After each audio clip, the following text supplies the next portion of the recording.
Bom dia, pessoal. Bom, hoje a gente vai continuar aí a jornada em Atos 4, 1 a 12, né? Antes da gente começar, eu queria falar de alguns materiais, né, que eu me baseei. Eu tô soltando aos pouquinhos, né? O material que eu me baseei, eu acho que para a maioria das pessoas talvez seja é, um pouco mais assim aprofundado, né, que é o comentário bíblico em Atos do Hernando Dias Lopes. Mas eu acho que o pessoal que de repente lidera, né, o discipulado, grupos assim, dão estudo também.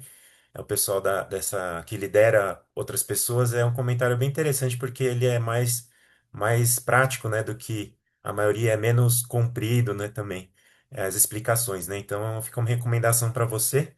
E eu uso ele, eu não tenho aqui para mostrar, mas se alguém puder mandar o link, né? Eu uso dentro de um aplicativo que chama Pilgrim, né? Pilgrim App.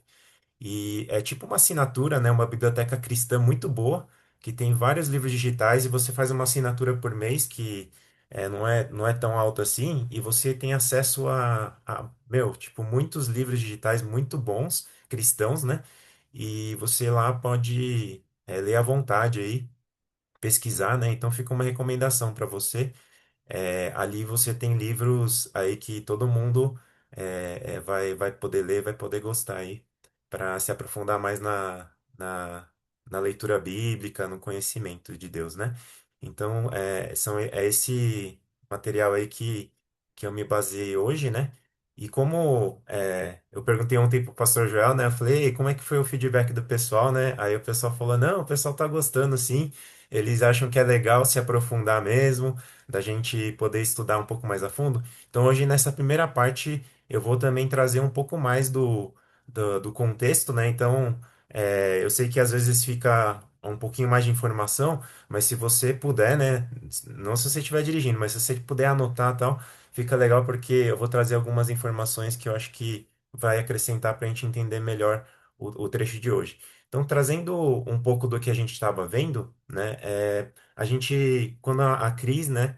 A minha irmã, ela compartilhou, ela falou que aconteceu um milagre, né? Então, um coxo que era um coxo de nascença, né? Que não andava, e que tinha mais de 40 anos, né? Ele foi curado.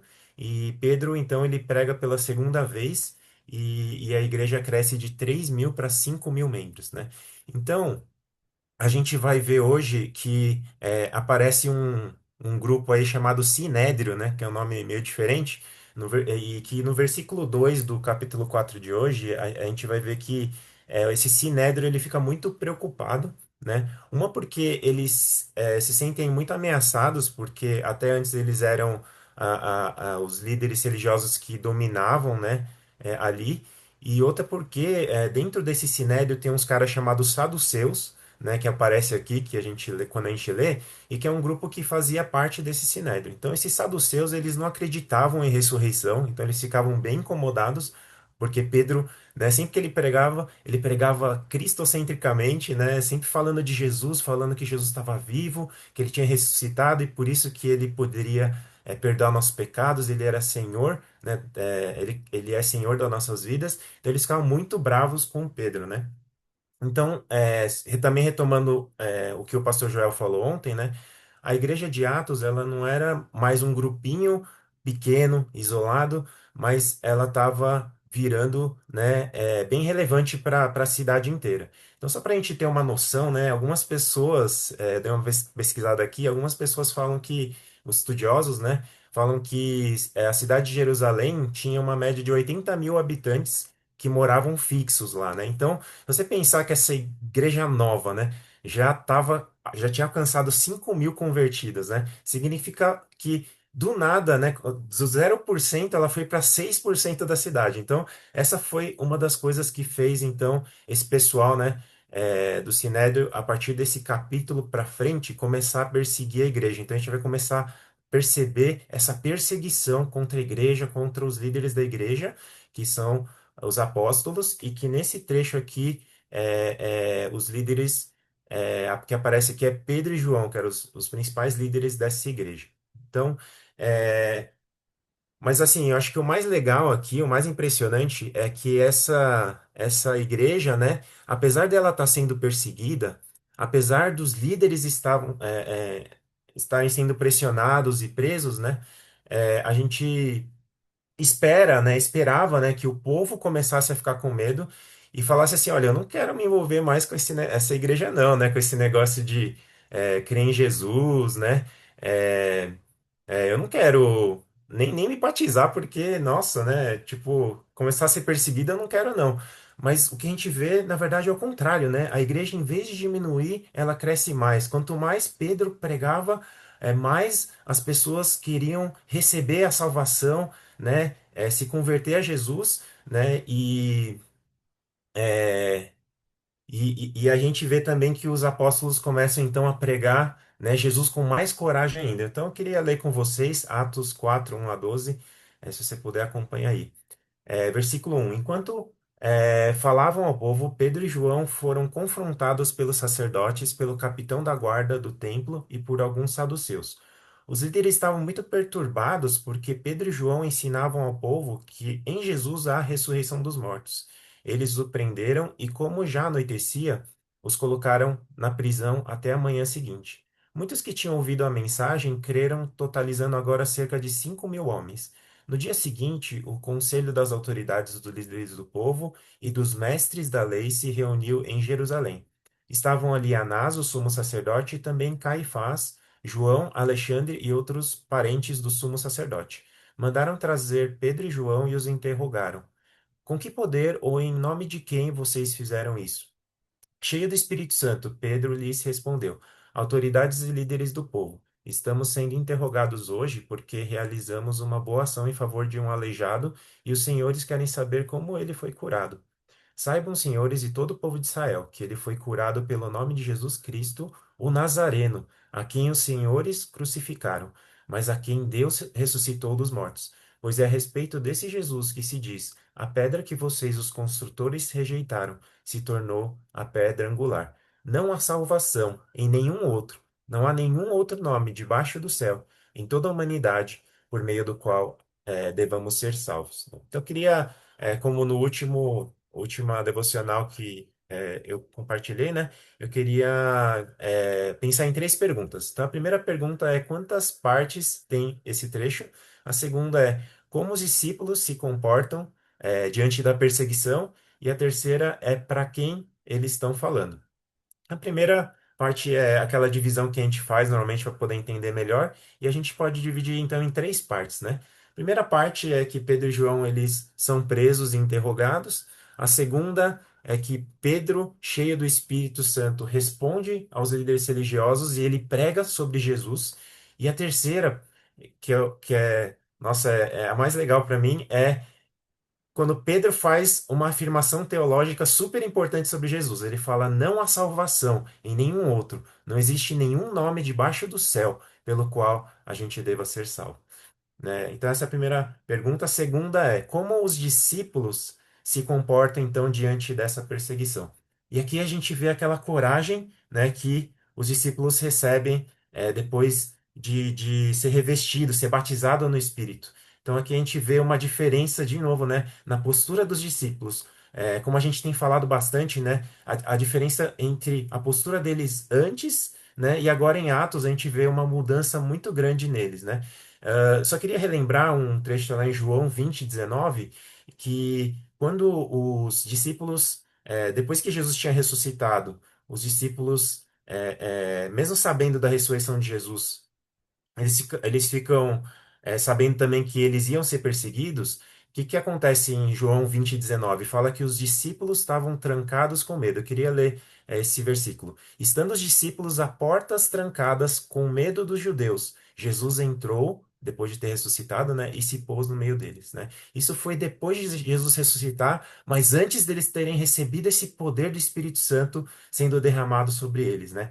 Agora, já em Atos, né, Atos 4:3, Atos 5:18, a gente percebe uma mudança, porque eu vou resumir, né, essa mudança. É porque fala assim: depois deles serem cheios do Espírito, os ameaçaram e os prenderam para ver se assim eles ficavam quietos, né? Mas eles, em vez de ficar quietos, em vez de ficarem se sentirem ameaçados e se trancarem, né? Agora eles começam a pregar com muito mais coragem e ousadia, né? Então, esse foi o comportamento dos discípulos. Então, quando começou essa perseguição, e a gente vai começar a ver essa perseguição, e eles não mais eles, tipo, se trancam com medo como antes, mas agora cheios do Espírito, eles enfrentam as autoridades, né? Com a palavra de Deus, com a verdade da palavra. Então, outro detalhe importante também aqui em Atos, né, como eu falei, aparece um pessoal que começa a perseguir os apóstolos, né? Então, no tempo de Jesus, né, a gente vê uma mudança assim, que no tempo de Jesus quem mais perseguia o Jesus, né, eram os fariseus. Mas em Atos a gente vai ver que tem uma mudança, né, que os fariseus até acabam ficando um pouco mais simpáticos, né, com a igreja, mas aí os saduceus, né, é que ficam mais no pé dos discípulos em Atos, né. Então você pode começar a perceber isso quando você começar a estudar, né. E por que isso, né? Porque muitos desses saduceus, eles tinham o controle do templo e eles eram também muito contra essa ideia de ressurreição. E aí os saduceus, como eu falei, eles ficavam muito bravos com Pedro quando Pedro falava, Jesus ressuscitou, Jesus está vivo, né? Eles ficavam muito bravos, né? E então, por isso que eles batiam de frente com Pedro, porque isso batia de frente com o que eles estavam ensinando. Eles falavam assim: não, a gente está falando que não existe ressurreição para o povo, e aí chega esses caras e começam a falar que existe ressurreição, eles estão, tipo, meio que falando que é desmoralizando a gente, né? Então, a gente vê essa mudança em Atos dos saduceus e não os fariseus aqui começam a perseguir mais, né, a igreja. E é justamente para a terceira pergunta aí é para esse grupo, né, principalmente que Pedro então está pregando agora, né, para os saduceus. Então, é, eu queria falar um pouco sobre esse sinédrio, né? Então, esse sinédrio era um sistema religioso corrupto, onde só algumas poucas famílias, né, que tinham conexão com o sacerdote e tudo mais, eles dominavam todo esse grupo, né, essa cúpula. E eles eram pessoas muito gananciosas. E por quê, né? Porque eles ganhavam muito dinheiro com a exploração religiosa que eles faziam no templo. Então, eu acho que vocês vão lembrar, né, que tem um momento que todo mundo lembra, né, que fala, nossa. Teve um momento que Jesus ficou bravo. Como assim, né? Quando você fala para as pessoas que você está evangelizando, o cara sempre pergunta também, às vezes, oh, e aquela vez que Jesus ficou bravo? Pode ficar bravo? Como é que é, né? E aí foi justamente naquele momento que Jesus ele fica irado e ele começa a virar as mesas do templo e ele fica muito bravo justamente por conta dessa exploração, desse lucro desonesto, né, que esse sinédrio fazia com a venda dos animais para sacrifício, né? Porque fazendo isso, eles transformavam então aquela casa de oração, onde as pessoas iam buscar a presença de Deus, né, em um covil de ladrões em que tudo que você ia oferecer a Deus, né, acabava sendo explorado pelos outros, né? Então, esse sinédrio que estava por trás desse lucro desonesto, e Jesus ficou muito bravo com isso tudo, né? Porque eles eram muito gananciosos. Então, esse era o sinédrio que, quando a gente começa a ler aqui, esse é esse pessoal, né? E é por isso que eles ficam tão incomodados e eles ficam com inveja também do impacto que a igreja estava causando sobre o povo, né? E por isso então eles vão prender Pedro e João para ver se isso ia intimidar eles, fazer eles pararem, né? Só que aí o tiro sai pela culatra, né? E o efeito acaba sendo o contrário. Em vez de, né, os apóstolos ficarem com medo, né? Eles se trancarem, se esconderem, eles ficam com mais coragem ainda por conta do Espírito Santo agindo na vida deles. E em vez de fazer as pessoas não quererem mais crer na mensagem, foi o contrário, mais de 2.000 novos batizados, né, entraram para a igreja. Então eu queria agora trazer 4 lições para a gente pensar, né? Primeira lição é que é na hora da pressão, né, que a gente mostra do que realmente a gente está cheio. É na hora da pressão, né, que aparece o que a gente mais tem se enchido. Então, quando a gente vê aqui Pedro e João, eles estavam fazendo tudo certo, né? Eles estavam apontando para Jesus, né? Através dos sinais, eles estavam apontando para Jesus, pregando sobre Jesus, né? Eles não estavam puxando a glória para eles mesmos, mas eles sempre estavam apontando para Jesus. Só que mesmo assim, eles foram presos, mesmo assim, eles passaram algumas dificuldades, né? Grandes, né? E eu queria chamar a atenção para uma coisa aqui, né? Fala que Pedro ele tá cheio de quê, né? Pedro ele tá cheio do Espírito. E por que que ele está cheio do Espírito, né? Não, não é isso, não. Apaga. Por ele estar cheio do Espírito, né? Quando ele foi pressionado, como ele respondeu, né? O que que saiu dele quando ele foi pressionado? Saiu a ousadia do Espírito, né? Saiu, né? Essa ousadia que o Espírito Santo ele derrama e capacita, né? Quando a gente está cheio do Espírito. E eu fiquei pensando, né? E se fosse o contrário, né? Imagina se Pedro ele tivesse cheio não do Espírito, mas cheio de ansiedade, cheio de medo, cheio de orgulho, o que que ia sair dele, né? Então, eu queria trazer essa reflexão, né? Que eu fiquei pensando para mim, né? O que tem saído de mim quando eu sou pressionado, né? Qual tem sido a minha reação diante da pressão, né? Será que tem sido uma reação que tem revelado mais medo ou mais fé e coragem? Mais estresse, né? Ou mais amor, mais de Jesus, né? Quando eu sou pressionado. E eu fico bem feliz também, o pessoal sempre fala, mas que quando a gente vê, né, que hoje tem, acho que 44 telas, né, que estão aí acordadas, buscando a palavra, buscando estar cheia do Espírito Santo, né?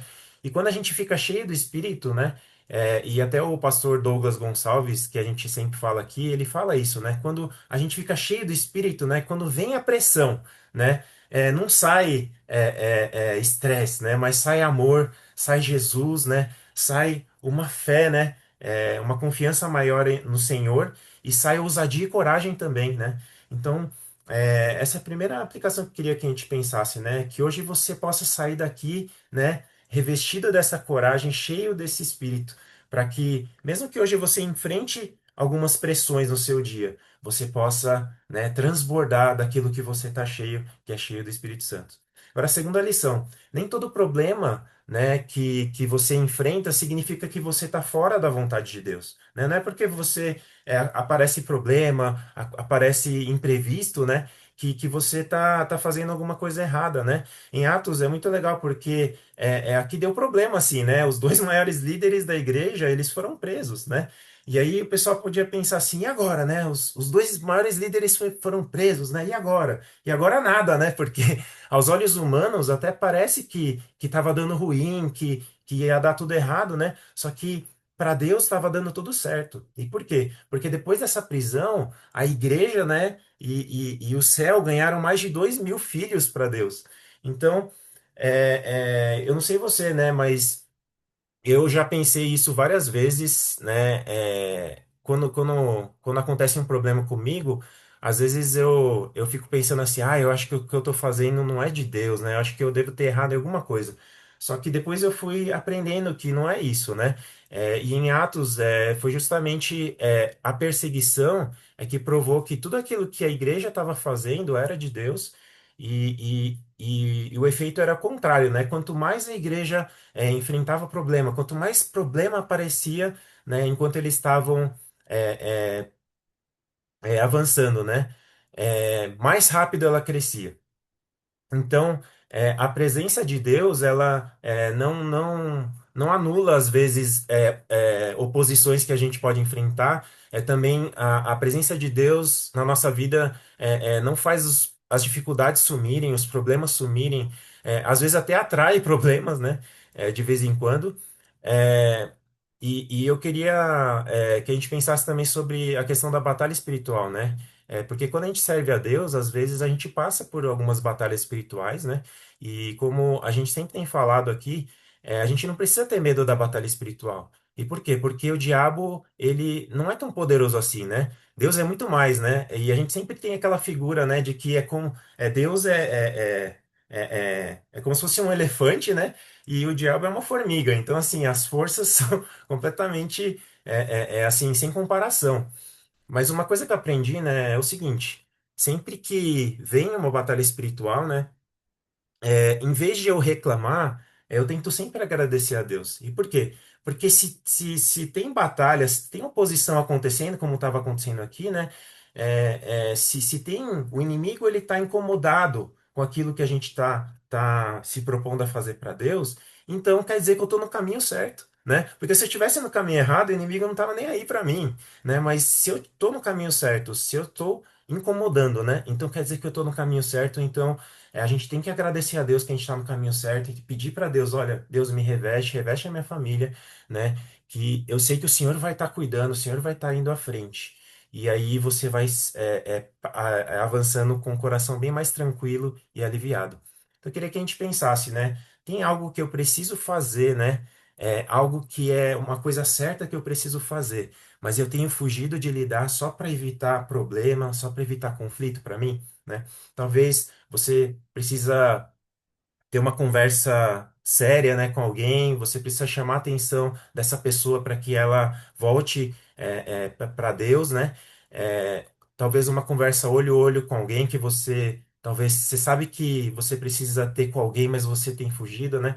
Tem algo que você tem fugido, e você sabe que você deve enfrentar, mas você está fugindo porque você não quer ter problemas, né? É, Pedro, né, mesmo sabendo que teria problemas, ele continuou, né, sendo voz de Deus na vida das pessoas. Então, que você possa, se for o seu caso, né, você possa continuar sendo voz de Deus na vida das pessoas, né, tenha coragem, confie que se Deus tem colocado em seu coração, né, você possa também trazer essa verdade em amor para a vida de alguém, mas não deixa esse medo, né, de fazer isso te paralisar e não fazer isso. Uma terceira lição coragem não é ausência total de medo, mas é você decidir obedecer. Pedro e João estavam falando para o mesmo tribunal que tinha matado Jesus, né? Eles estavam falando com o mesmo grupo que tinha matado Jesus. E eu queria que você tentasse se colocar ali nas sandálias de Pedro, né, e de João. Se você tivesse ali nas sandálias dele, né? Tenta imaginar como você estaria por dentro, né? Eu penso que Pedro provavelmente, mesmo cheio do Espírito, ele talvez pudesse estar sentindo medo, né? Mas ele mesmo assim ele escolheu fazer o que era necessário e obedecer. E por quê, né? Porque a coragem, né? Essa coragem espiritual que o Espírito Santo dá, é você escolher obedecer a Deus, mesmo você correndo risco. Então, uma pergunta também para a gente pensar, né? Se esse tribunal ele não teve medo de matar Jesus, qual era a dificuldade deles naquela hora já irem lá condenarem Pedro e João e mandar matar eles, né? Inclusive, a gente vai ver, né, daqui uns dias que eles vão matar um dos maiores líderes da igreja, que foi Estevão, né? Eu já estou dando spoiler, mas vai acontecer isso, né? Só que mesmo assim, mesmo com essa possibilidade, Pedro e João não se intimidaram, né? E, e, e eu penso assim, que é a mesma coisa com a gente, né? Às vezes a gente olha para Pedro e João e fala assim, não, é porque eles eram super-homens, super-apóstolos, né? Mas no livro de Tiago, Tiago 5,17, fala que os homens de Deus na Bíblia não eram pessoas que não eram de carne e osso, né? Mas eles sentiam as mesmas dúvidas, os mesmos medos que a gente sente. E em Tiago, né, fala que Elias, né, não eu, né, mas o profeta Elias, ele era humano como a gente, né, humano, e ele passava pelas mesmas lutas que a gente passa na nossa semana, né? Só que isso não impediu ele de cumprir a vontade de Deus, e a mesma coisa aconteceu com Pedro e João, né? Eles eram de carne e osso como a gente, mas é, eu queria que a gente olhasse então para Pedro e João, né? E a gente não tivesse essa impressão que eles não eram humanos normais, né? Mas que eles eram humanos sim como a gente. Só que depois que o Espírito Santo desceu sobre a vida deles, eles foram revestidos desse poder do alto. E mesmo com todas as limitações que eles tinham, né? é, esse mesmo poder dunamis, né, que levantou o coxo de nascença, curou esse coxo, é o que moveu Pedro a pregar a palavra com poder e também que capacita a gente a pregar sobre Jesus hoje. E Pedro prega assim, né, que Jesus é a pedra angular que os judeus rejeitaram. Ele é o único Salvador debaixo do céu que pode dar ao homem vida eterna, e esse nome é Jesus, né? Então eu queria trazer uma última lição e que é que o Espírito capacita quem se dispõe. O Espírito capacita quem se dispõe. Então, eu queria só trazer alguns adjetivos que a Bíblia usou para Pedro e João, de novo pensando que Pedro e João não eram super-homens, né? O primeiro adjetivo que dão para eles é iletrados, e o segundo é leigos, né? O que que é letrado, né? Não é que Pedro e João eram analfabetos, né? Senão, como é que eles iam escrever os evangelhos? Mas iletrado significava o quê? Significa que eles não fizeram uma faculdade rabínica, né? Eles não eram teólogos profissionais, né? Eles não fizeram uma faculdade de teologia, né? E segunda característica que fala é que eles eram leigos, né? E o grego aqui é uma palavra que é bem feia mesmo, que é idiotai, né? E que não é o que você está pensando, mas que era alguém que sabia, alguém que sabia o básico, né? Mas que não era alguém assim, né, doutor sobre o assunto, né? Mas que quando você, na verdade, esse leigo, né, quando você compara os estudiosos da época, que eram esse grupo aí que eles estavam falando, com eles, né, com Pedro e João. Pedro e João eram pessoas consideradas sem estudo, vistas como pessoas sem instrução, né? E, e que além de ser letrado e leigo, né, naquela cura do aleijado, a gente vê que eles também não tinham muitas posses, né? Então que lição que a gente pode tirar disso, né? Que você pode servir a Deus com o que você tem. E o Espírito Santo é que vai te capacitando, né, com aquilo que você for é, desenvolvendo diante de Deus e também dispondo para Ele, mesmo que você às vezes se sinta meio incapaz, né? Então, Pedro e João, eles não tinham muito estudo como os outros, né? Eles não foram pessoas de muito destaque na sociedade, só que o mais importante é que eles tinham essa disposição de servir a Deus. E eles tinham ousadia no Senhor, eles conheciam a palavra de Deus e eles conheciam pessoalmente quem era Jesus, né? E o poder que Jesus tinha, né? Então que a gente possa conhecer pessoalmente Jesus, né? Cada vez mais, que a gente possa conhecer, buscar cada vez ter mais sede da palavra, né? E não importa como você se enxerga, mas Deus ele vai sim usar poderosamente a sua vida na vida de outras pessoas, né? Como ele fez com Pedro e com João, porque não depende de quem a gente é, mas sim da nossa disposição de se dispor e obedecer a Deus, né? Então, para terminar, né, Pedro e João, eles foram perseguidos e foram rejeitados por causa de Jesus, né? Então, que o medo da gente ser rejeitado, né, por trazer a mensagem de Jesus, não impeça a gente de continuar falando de Jesus para as pessoas. E eu queria lembrar, né, que o mesmo espírito de Atos ele continua agindo hoje na gente, né? E eu queria que você, né, pensasse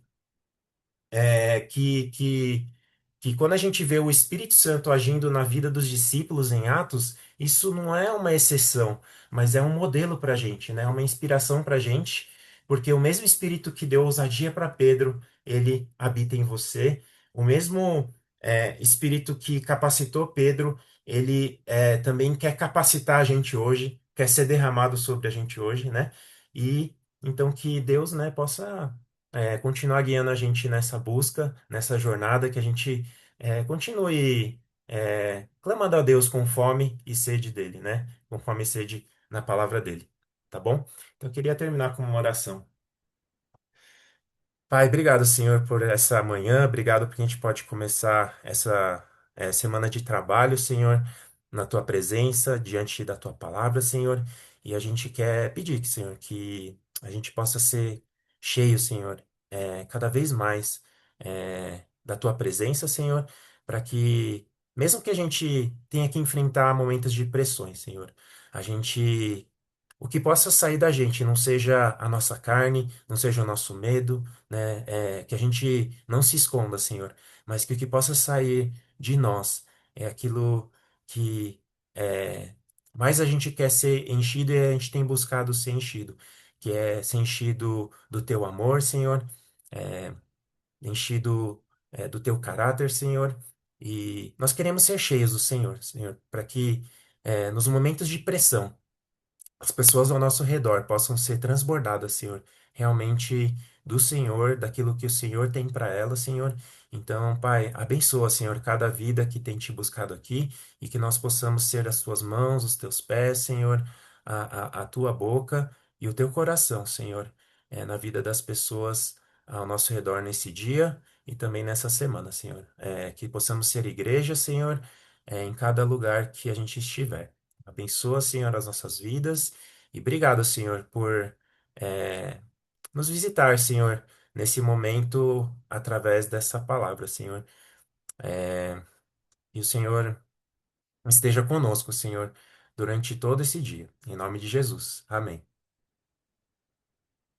Amém, amém. Obrigado, Elias. Muito bom, pessoal. Obrigado aí por você estar junto com a gente aí. E só começando essa semana, né? Tem muita coisa legal para a gente ver nessa semana aqui em Atos, tá bom? Deus abençoe a todos. Tenha uma ótima segunda, uma ótima semana. E amanhã nós estamos aqui de novo, buscando o Senhor na devocional, tá bom? Deus abençoe, pessoal. Até amanhã. Tchau, tchau. Obrigado, Elias. Valeu. Falou.